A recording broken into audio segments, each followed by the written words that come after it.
Thank you. Mr. Brandon, would you like to make an opening statement at this time? I would, Your Honor. Thank you. And feel free to stay there, or you can go to the podium, whatever, Sure. whatever you're more comfortable with. Thank you, Your Honor.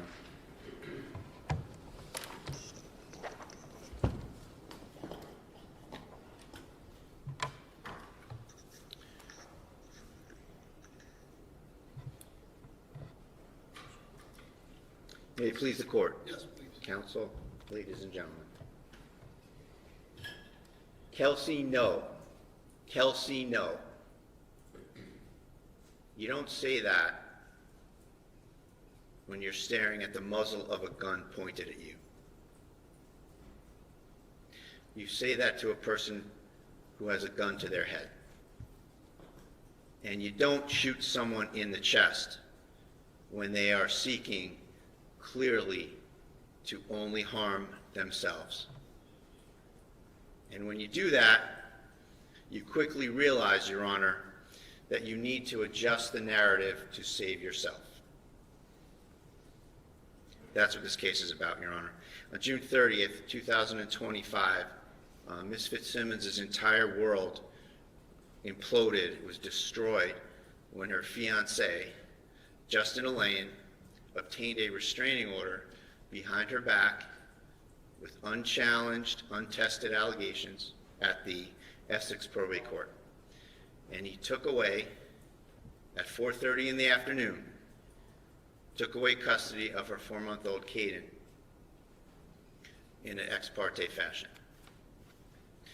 The North Andover police had to serve that order. And in the late afternoon of the 30th, 3 male officers, Lieutenant Daly, Officers Noonan and Houston, they went to go serve the order. Their job was to take away the baby from Kelsey, a new mother with a 4-month-old named Caden, take her firearms, and give the baby to Mr. Elaine. And that day, Your Honor, Kelsey stood in her house in humiliation in front of her police colleagues and friends. And she immediately processed all of the implications of this order, Your Honor. Everything that this fiancé had accomplished for himself without any chance for Kelsey to defend herself. He took away her baby. He likely cost her her career. He publicly betrayed her as her fiancé. He walked away from their impending marriage. She realized she couldn't any longer afford her house alone, so that was going as well. Her gun rights are stripped, and again, the humiliation that she's being served by people who she is friends and colleagues with from the North Andover Police Department. At that point, Your Honor, as she had this evolving set of revelations about how her life was in complete destruction, she made a decision for herself. And it's a decision that takes your breath away.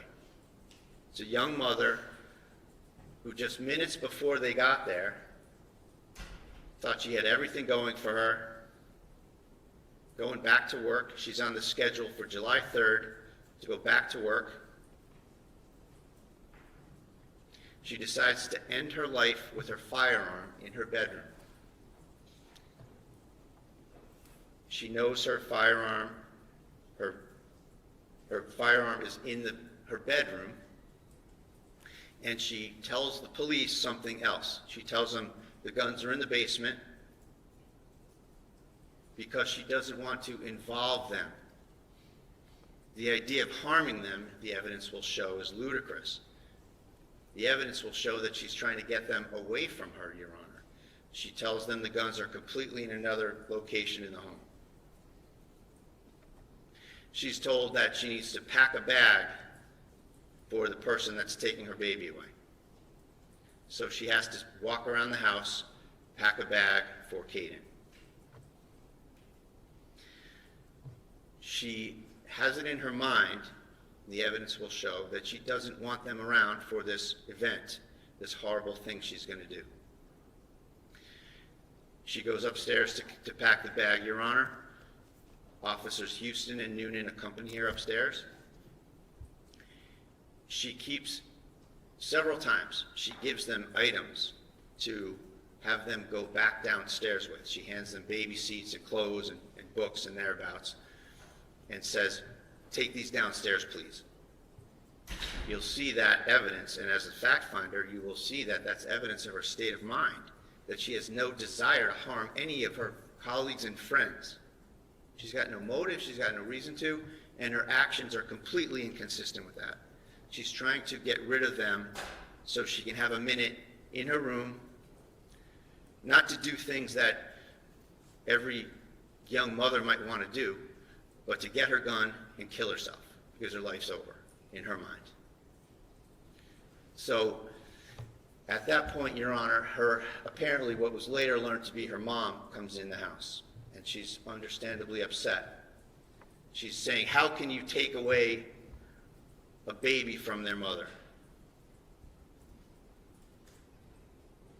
That's when Houston goes downstairs. So part one is accomplished, that Houston is downstairs. Houston's a friend. Houston was invited to her wedding. He goes downstairs. Noonan is still upstairs on the landing. You'll see from all the visual evidence, Judge, it's a stairway that goes up the small landing. Kelsey's bedroom's on the right, the baby's room's on the left. It's a pretty simple layout. Noonan stays up there. At this point, Kelsey makes it from the baby's room where she got some stuff across the landing to her bedroom, and she's in her bedroom when I don't want to say disturbance, but when Mrs. Page, her mom, gets here. What we later learn is that she gets here. And Houston goes downstairs. Noonan, in a moment after Houston went downstairs, Noonan starts to go downstairs, and that was Kelsey's moment. Why? Because she wanted to do this herself, and she didn't want to involve Noonan. I told you about Houston. Noonan, she had been on extremely difficult calls with. She considered him a friend. She knew he had a wife and a child.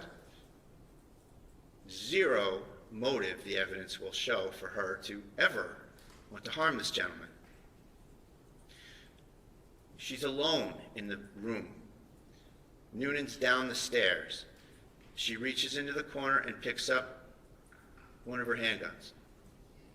She'll tell you that she is acutely aware as a police officer that she doesn't want them involved. She doesn't want them to be a part of this in any way.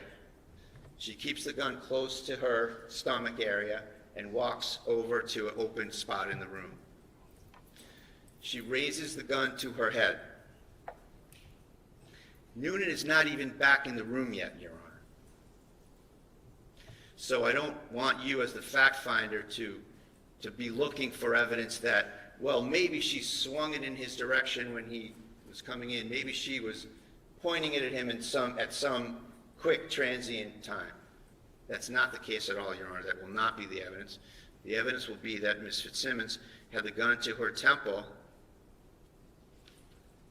and then Noonan walks in, and he sees someone who is exhibiting only harm to herself and to no other.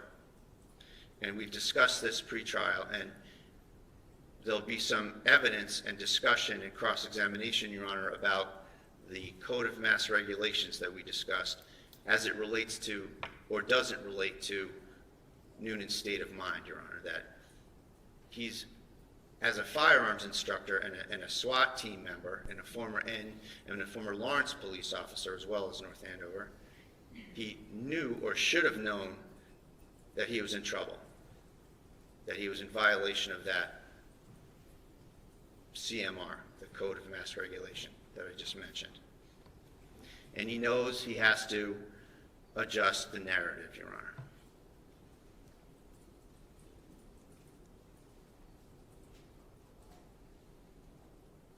Getting back to the incident, Your Honor, Kelsey has the gun to her head. She's trying to steel herself. Noonan comes around the corner and sees it, and the evidence will show that he is not some super cool James Bond type law enforcement officer, that he has a look of panic on his face, and that he's flustered. And certainly no one's faulting him for that. But that's what he looked like, and that's what the evidence will show. And that's when the words, Kelsey, no, are uttered. No law enforcement officer, Judge, the evidence will show, in his right mind would bargain with someone who has their hand on the trigger and the muzzle in your face. The evidence here, Judge, will show that he was trying to tell her not to kill herself. The evidence will show that Kelsey never pointed a gun at him, and that this was a mistake. It was a brain freeze. It was a mechanical thing. It was someone seeing a gun and shooting. How do we know this even more so? Besides the lack of motive and the utterances that he made. We know because of the location of the firearm, Your Honor.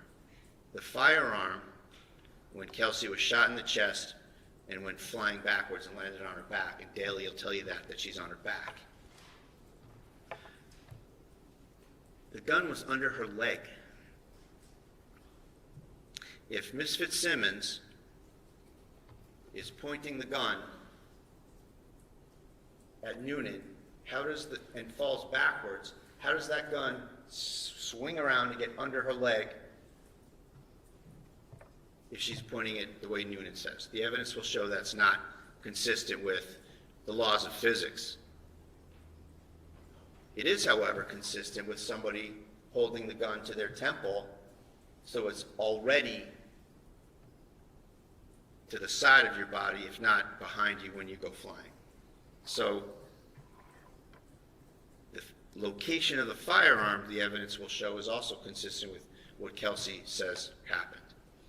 Finally, in terms of the panic, the flustered look on his face, Ms. Fitzsimmons was only anywhere from 3 feet to then maybe 7 feet away from him in this entire incident.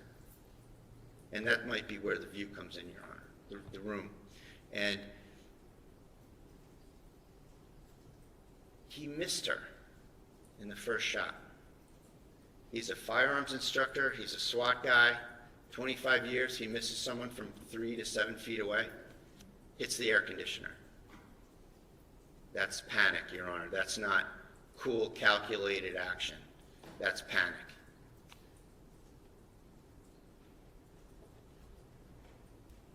So Daly comes in. He goes over to Kelsey. He administers first aid. He rolls her to her side, sees the gun under her leg, behind her and under her. Your Honor is going to be the fact finder. You're going to consider all these things, the physical location of everything, the way things unfolded, the lack of a motive, what makes sense, what doesn't, what's doubtful. Anything that's doubtful is obviously not consistent with what the Commonwealth wants to have happen here. It's consistent with maintaining her presumption of innocence. Only 2 people were in that room. There were no body cameras. The police never interviewed Kelsey Fitzsimmons. They circled the wagons immediately, right at the scene. You'll see everybody treating Noonan like he's the victim. They circled the wagons immediately around Noonan. And everybody wants to defend Noonan in this situation.